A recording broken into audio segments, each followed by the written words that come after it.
Warning! The content provided in this episode might be viewed as offensive to some. If you, or anyone you know, finds this episode, or the bulk of this podcast offensive, we recommend going to your nearest religious institution or windowless room where the ills of the world cannot harm your piteously fragile way of thinking. You have been warned. Greetings, my friends, and welcome back to a very special episode of I Am Heathen, and so can you. I am your host, Mjolnir owner, Havamal fetishist, and still not a fucking Viking, Einar. When we think of zombies, thoughts of shambling, decaying corpses are usually what come to mind.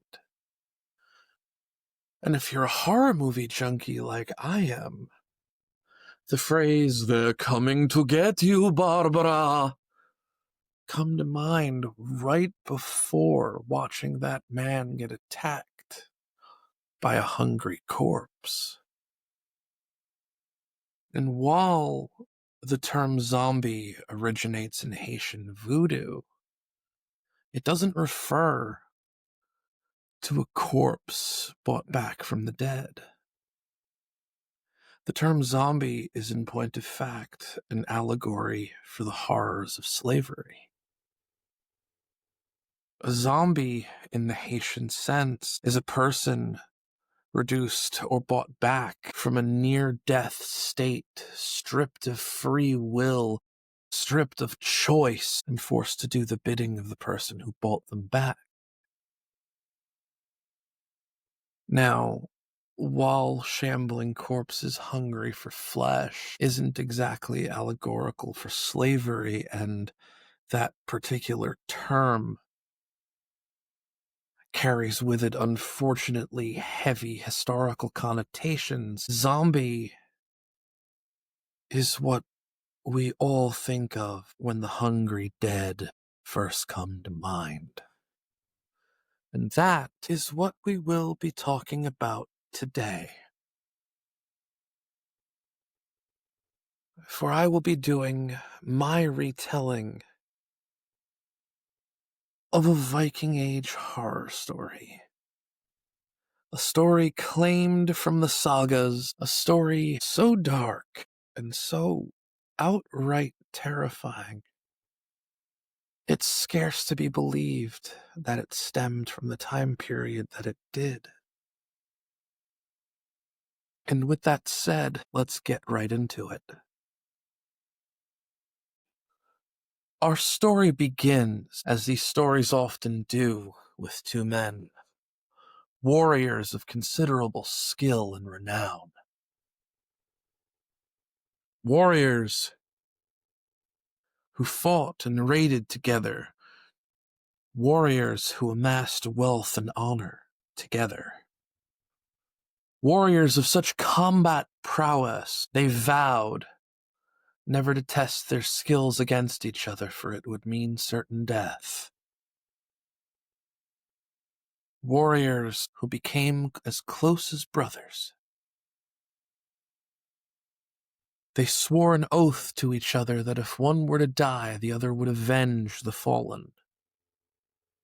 They swore an oath to each other that if one were to die, the other would spend 3 nights in a grave with them standing vigil. Unfortunately, Arun passed away. Asmund, in his grief and honor and love for his sworn brother, built a massive burial mound and made his way for the 3-night-long vigil. In the barrow, Asmund was sealed in with Arun's corpse, Arun's weapons and armor, a hawk, a hound, and a horse. And the barrow was sealed behind him as he made his way down into the dark. Asmund entered the main chamber to find torches already lit, casting a dull glow across the tomb. There he found his bed, a table for his meals, and sitting in the corner of the room, propped up almost like a king, was his sworn brother in his armor, dead, and staring at him with lifeless eyes. Asmund took his first night's meal and went to sleep. He was awoken by the smell of death, the stench of gore, of blood, and the cries of a dog being devoured. He looked into the corner of the room where Arun had been seated. His friend was not in the chair. Quickly turning in his horror, Asmund saw Arun on his knees devouring the hawk and the hound. Asmund approached. Arun rose and turned. His skin gray, his hair matted, blood pouring from his mouth. To his shock and horror, Asmund realized that his sworn brother, the man he swore he'd never fight, was a Draugr. Asmund watched as his brother shambled back to the chair and sat down as though nothing ever happened. Asmund allowed sleep to claim him, and he awoke to find his sworn brother still in the chair, still staring straight ahead with cold, dead eyes. Asmund went about his day, took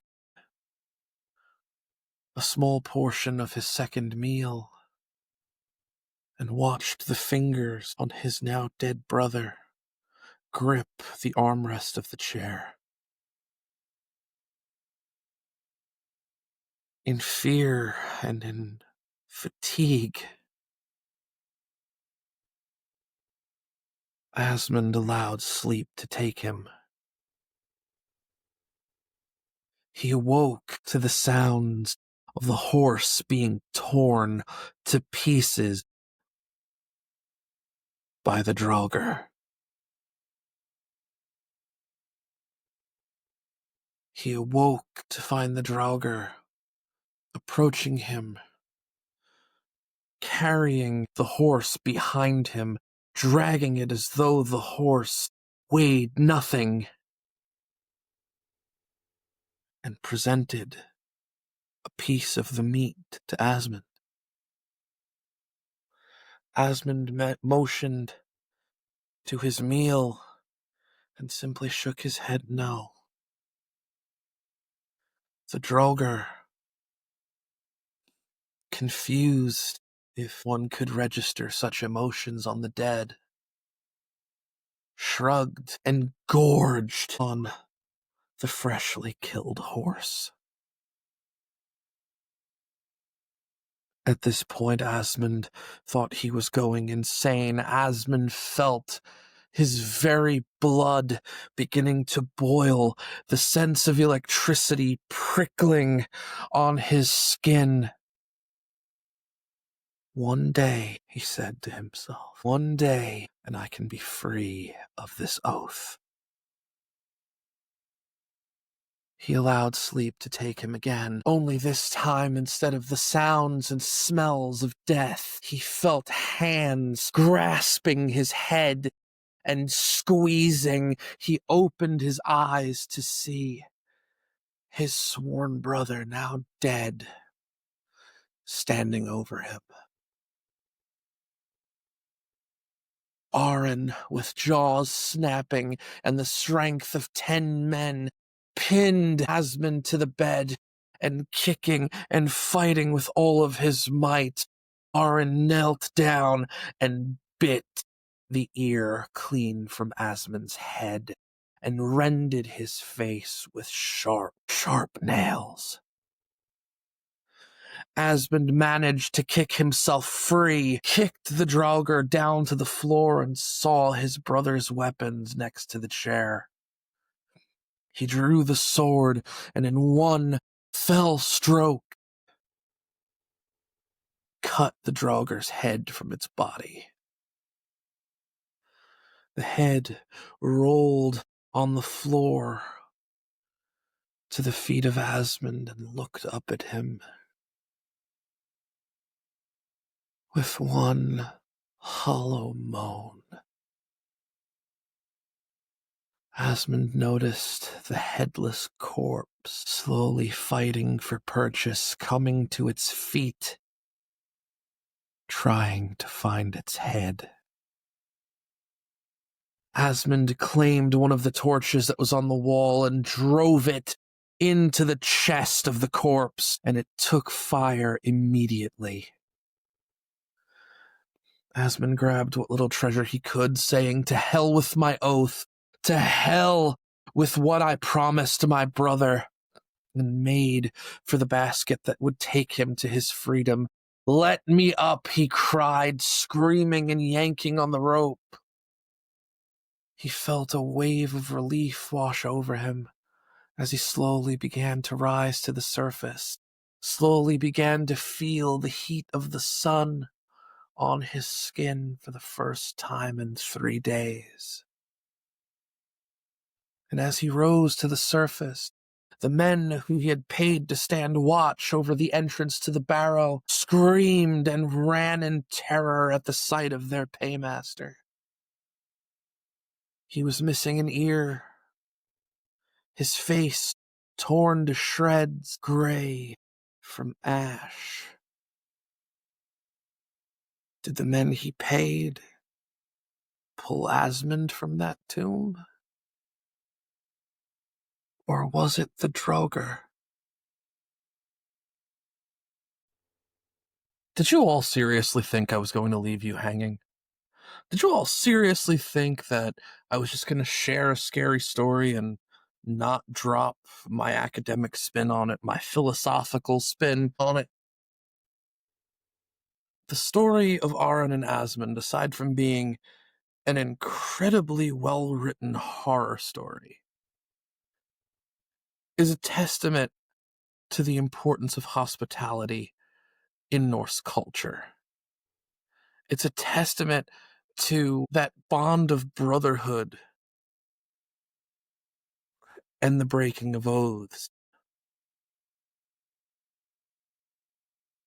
There are multiple verses in the Havamal that teach us the importance of being a good host, that teach us the importance of being good and caring to the guests who enter your protection. And the moment Asmund was lowered into that barrow,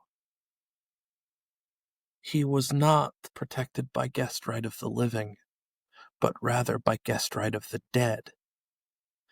And when Arun, now a Draugr, offered his brother that piece of horse meat from the horse he had so freshly killed, and Asmund said, "No, my meal is right over there," he denied the hospitality of the being that viewed him as his guest. And when Asmund woke up to find his brother on top of him, rending and clawing and gnashing at him,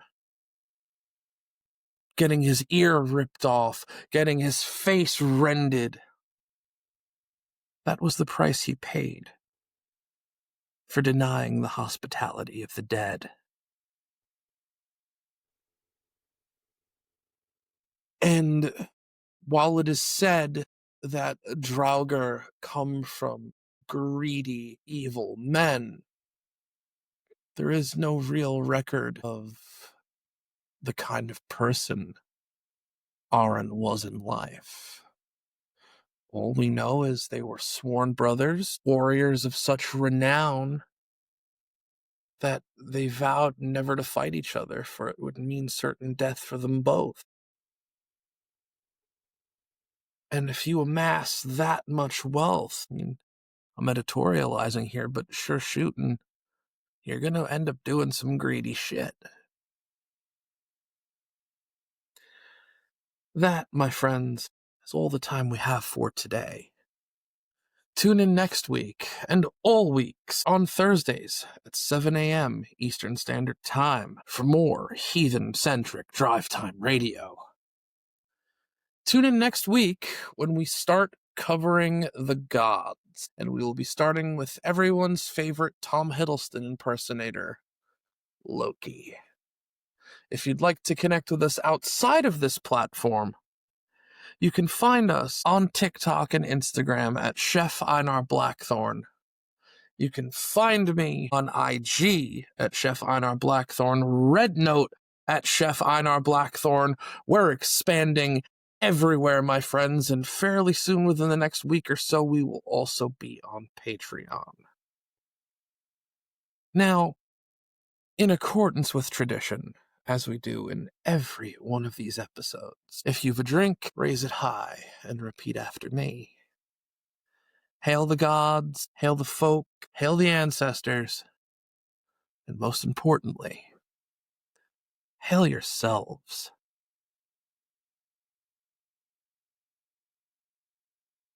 Seriously, we couldn't have done any of this without all of you. This has been a Blackthorn production.